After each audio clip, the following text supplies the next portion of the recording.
কোনো বেনামাজিকে জাকাত দেয়া যাবে কি না? নিজের ভাই বোনকে জাকাত দেয়া যাবে কি না? মহিলাদের মোহরের উপর জাকাত দেয়া আবশ্যক কি না? জাকাতের টাকায় ইফতার দেয়া যাবে কি না? উত্তর হচ্ছে, যদি আপনি জাকাতের টাকা দিয়ে ইফতার দিতে চান, তাহলে শর্ত হচ্ছে যাকে আপনি ইফতার দিবেন সে জাকাতের হকদার হতে হবে।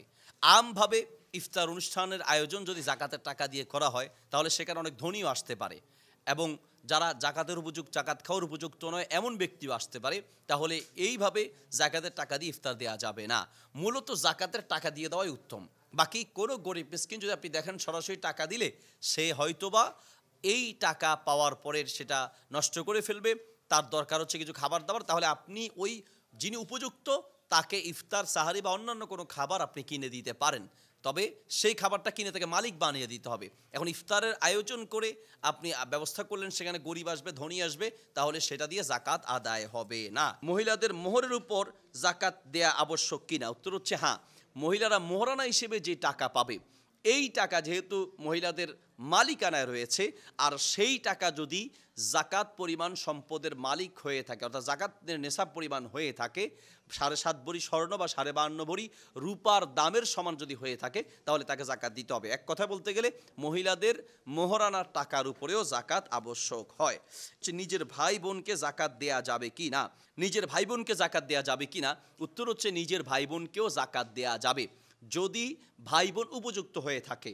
এবং ভাই বোনকে জাকাত দেওয়ার ক্ষেত্রে এটা জাকাতের টাকা এটাও বলে দেয়া জরুরি নয়। কেউ যদি নিজের ভাই, আপন ভাই বা আপন বোনকে জাকাত দিতে চায়, তাহলে এটা জাকাতের টাকাটা উল্লেখ করলে তারা হয়তো লজ্জা পাবে, এটা বলার দরকার নেই, না বলেও দেয়া যায়। বাকি ভাই বোনকে যে জাকাত দিবেন, সেক্ষেত্রে ভাই এবং বোন জাকাত খাওয়ার উপযুক্ত হতে হবে, অর্থাৎ সে গরিব হতে হবে, ফকির মিসকিনদের অন্তর্ভুক্ত হতে হবে। যদি খুব হতদরিদ্র হয়, টাকা পয়সা জমানো কিছুই নেই, অভাবী মানুষ, তাহলে আপনি তাকে জাকাত দিতে পারবেন। এর কোনো বেনামাজিকে জাকাত দেয়া যাবে কি না?